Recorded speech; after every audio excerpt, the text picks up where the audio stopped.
Chers amis, mesdames, mesdemoiselles, messieurs, bonsoir tout le monde, bonne journée, bonne nuit, bon après-midi, partout où vous êtes. Bonsoir et bienvenue sur notre plateau, notre plateau, donc notre plateforme, pour ainsi dire, ce que nous appelons question de relation. Alors, question de relation, c'est donc la plateforme où nous parlons de tout ce qui a trait aux relations de mariage. L'objectif, c'est de donner des conseils pour prévenir les choses qui peuvent avoir un impact négatif sur nos relations de mariage. Alors, comme nous l'avions toujours dit, que le succès d'un mariage dépend de trois choses. La première des choses, il faut travailler dur dans son mariage pour éviter que ça puisse, des choses négatives puissent arriver, quoi. Donc, c'est à toi de travailler dur. Deuxièmement, le succès du mariage dépend pas de trouver la meilleure personne, mais au fait, dépend de toi de connaître, à étudier, à aimer la personne que tu as trouvée dans la vie. Et la troisième des choses, le succès du mariage dépend de toi de travailler sur soi-même pour devenir ainsi la meilleure personne qu'il faut pour ton époux. OK? Alors, malheureusement, il y a des habitudes que nous faisons dans la vie et qui peuvent avoir un effet négatif sur notre mariage. C'est-à-dire, il y a des choses que nous faisons, parfois on les fait sciemment ou encore on le fait sans connaissance, mais c'est devenu une seconde nature. On a l'habitude de faire ces choses-là. Et quand on les fait sans le savoir, c'est des choses qui peuvent au fait avoir un effet négatif sur le mariage, sur nos relations, n'est-ce pas? Et donc, nous avions eu, il y a beaucoup des habitudes comme ça, mais nous avions eu à énumérer quatre habitudes principales, OK? Pour les savoir, ce que nous avions discuté jusqu'à là, vous pouvez voir nos vidéos, hein, les trois vidéos, les toutes dernières trois vidéos, les dernières trois vidéos que nous avions fait vont au moins vous donner l'idée sur le genre des habitudes, des comportements, des caractères que nous avons que nous faisons dans notre mariage et qui détruisent au fait nos relations. Aujourd'hui, nous allons aborder un autre caractère. C'est une habitude qu'on a. Et ce caractère-là, bien, cette habitude, c'est quoi? C'est quand on arrive à dévaluer notre partenaire, dans la dévaluation. C'est-à-dire quand on n'estime pas notre partenaire, la personne qu'on a. Quand on n'estime pas hautement, on n'estime pas l'époux que Dieu nous a donné, alors là, ça peut avoir un effet négatif dans nos relations. Alors, il faut savoir, je vais prendre un exemple. Par exemple, vous avez une poule qui pond des œufs, n'est-ce pas? À chaque instant, vous prenez des œufs, vous mangez les œufs, donc vous faites des omelettes, vous faites tout ce que vous voulez avec les œufs, n'est-ce pas? Vous vous réjouissez au fait de ces œufs-là. Mais entre la poule et les œufs, quelle est la chose qui a plus de valeur, la plus importante? Évidemment, c'est le poulet ou encore la poule. Pourquoi? Parce que sans la poule, il n'y a pas de œufs. C'est la poule qui pond les œufs. Et par conséquent, on doit donc apporter plus de valeur à la poule que aux œufs. Maintenant, les œufs représentent quoi ici? Les œufs, dans ce que je viens de vous dire, représentent l'amour, représentent les sentiments, représentent la gaieté, la joie, tout cela. Ce sont les œufs. Cependant, la poule représente quoi? Représente votre époux, votre mari ou votre femme. Parce que c'est votre mari ou bien votre femme qui, au fait, vous donne la joie, la gaieté, les sentiments, la satisfaction. Sans ton époux, il n'y a pas ce genre de sentiment-là. Donc, parmi les deux, au fait, c'est au fait l'époux qui a plus de valeur. Donc, on doit donner plus de valeur. La même chose encore, pour pouvoir avoir des enfants dans le mariage. Mais généralement, on dit que bon, moi, je suis dans ce mariage-là, oui, c'est à cause des enfants. S'il n'y avait pas les enfants, et arrêtez-vous un peu. Entre votre époux et les enfants, qui est plus important? Mais c'est l'époux, bien sûr. Parce que sans époux, il n'y a pas d'enfants. Donc, les enfants sont venus à l'issue de votre époux, de votre femme ou de votre mari. Donc, sans le mari ou la femme, il n'y a pas d'enfants. C'est pour ainsi dire que la chose la personne à qui on doit donner plus de valeur, c'est bien entendu votre femme ou encore votre mari. Maintenant, il faut savoir que quand on aime quelque chose, on la traite avec beaucoup de respect, avec beaucoup d'attention, n'est-ce pas? On tente toujours à passer plus de temps avec la chose qu'on aime. Pourquoi? Parce qu'on aime la chose. On apporte plus de valeur, plus d'importance à cette chose-là. Mais malheureusement, dans des mariages où le mariage ne va plus ou bien il y a des problèmes, vous verrez que la racine de la chose, c'est que on n'apporte plus d'importance à son partenaire. On n'apporte plus de valeur à son partenaire. Bon, voilà, on est là, écoute. Donc, on devient simplement des amis. Même dans la maison, ça devient des problèmes. Vous savez, comment on peut le dire? Quelles sont les choses les caractères qui prouvent que, ou quelque chose qui prouve que tu n'apportes pas de valeur à ton épouse? Il y en a quatre. La première des choses, c'est le criticisme. On arrive à critiquer son partenaire. On aborde des paroles négatives envers son partenaire. Le manque de respect et le manque d'attention. On paie plus d'attention vis-à-vis de son partenaire. Ces choses-là prouvent que on n'apporte plus de valeur à ton époux ou encore à ta femme ou à ton mari. C'est comme ça. Les quatre choses-là sont très importantes, qui déterminent, qui démontrent que, au fait, on n'a plus d'intérêt, au fait, dans ce mariage-là. Puisqu'on n'a plus d'intérêt dans ce mariage-là, finalement, on n'a plus d'intérêt ou de respect ou encore de valeur, on n'apporte plus de valeur envers ta femme, envers ton mari. Et je vous assure, bientôt, ça va dégringoler. En tout cas, le mariage va commencer à chuter. Et c'est comme ça. Les critiques.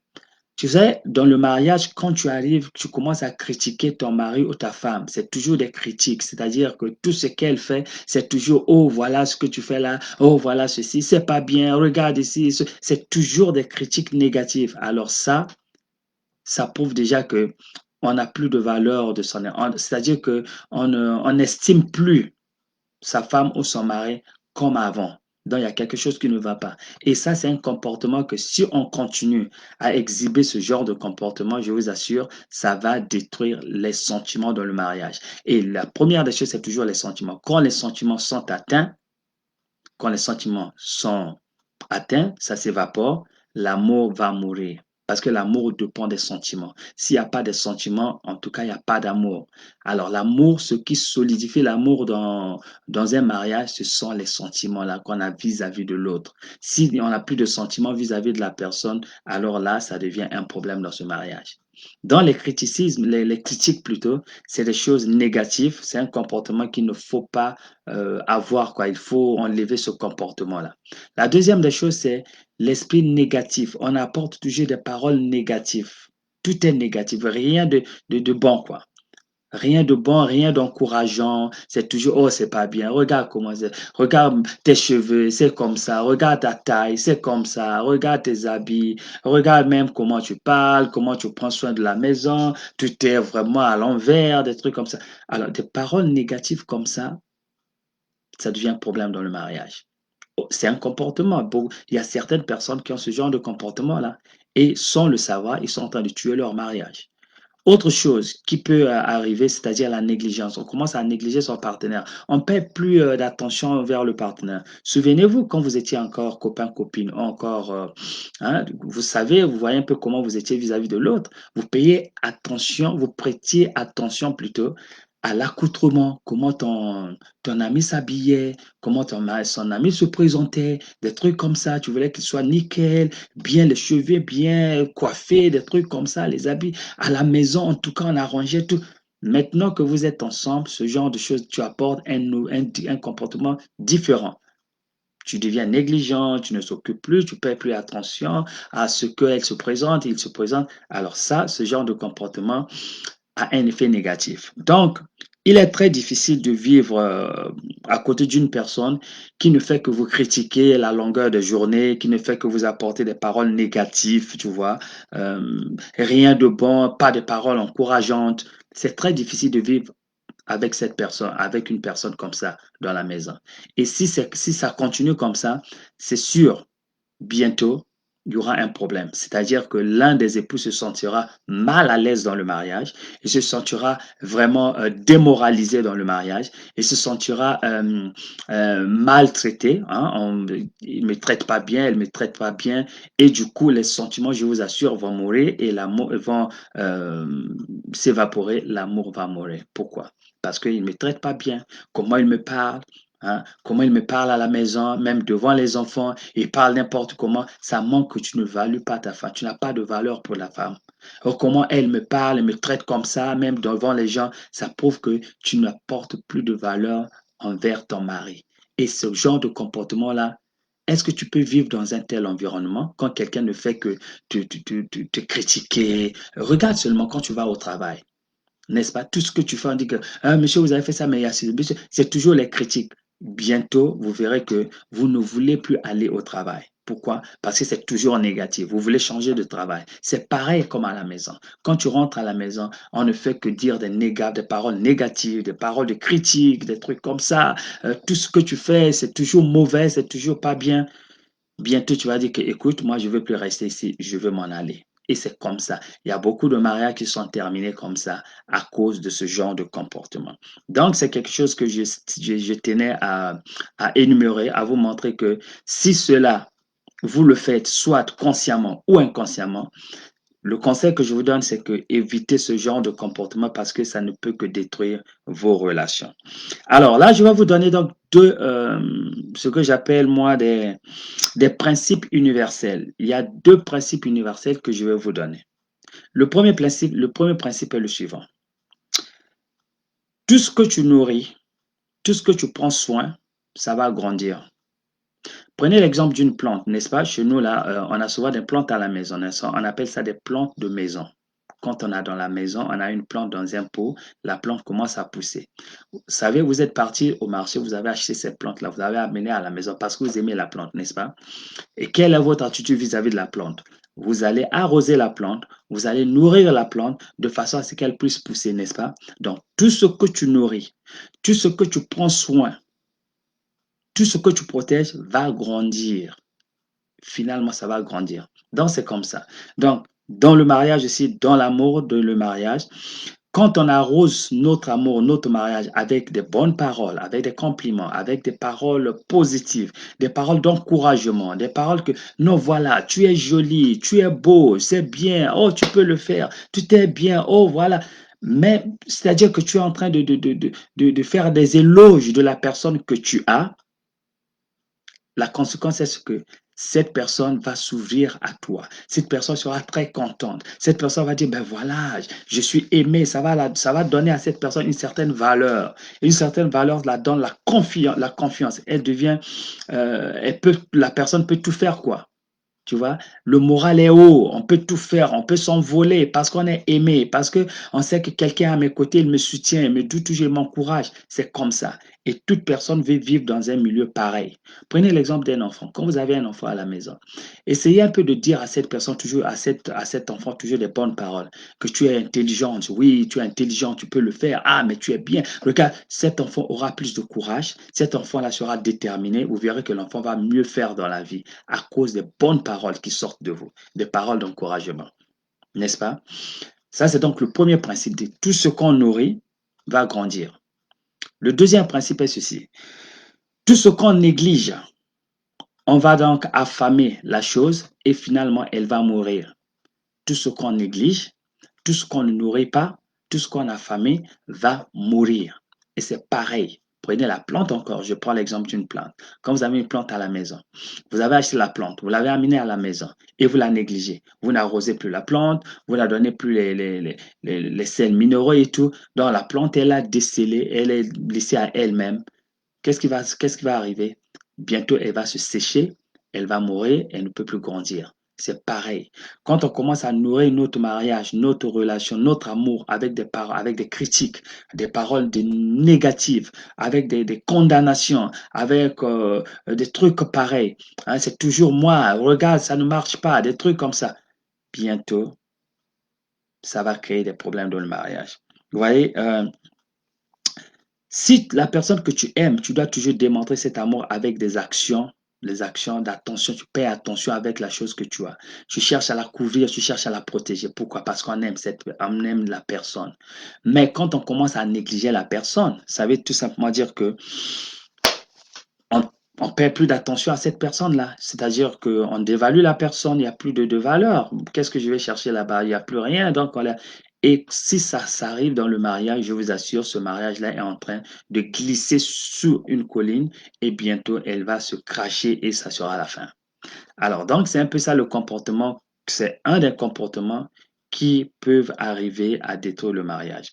Pourquoi ça détruit le mariage, ce genre de comportement? Parce que plus on apporte la négativité, plus on apporte le critique, plus on apporte ce genre de choses, comme je vous ai dit, ça détruit les sentiments. La personne qui reçoit ce genre d'insultes, si je peux dire, va se renfermer entre elle-même, tu vois, elle est renfermée, elle veut plus s'ouvrir. Et on se demande la question, pourquoi cette personne est comme ça? Mais parce que cette personne a perdu confiance, elle a perdu tout sentiment envers toi. Elle peut plus s'ouvrir. Même si tu viens vers la personne ne veut plus rien avoir avec toi. Parce que tu l'as tellement humilié que la personne, elle se sent maintenant brisée dans son fond intérieur que, voilà, moi, je suis rien du tout. Hein. Il me traite comme un animal, il me traite comme un bout de papier, des trucs comme ça. C'est ça la chose la plus dangereuse.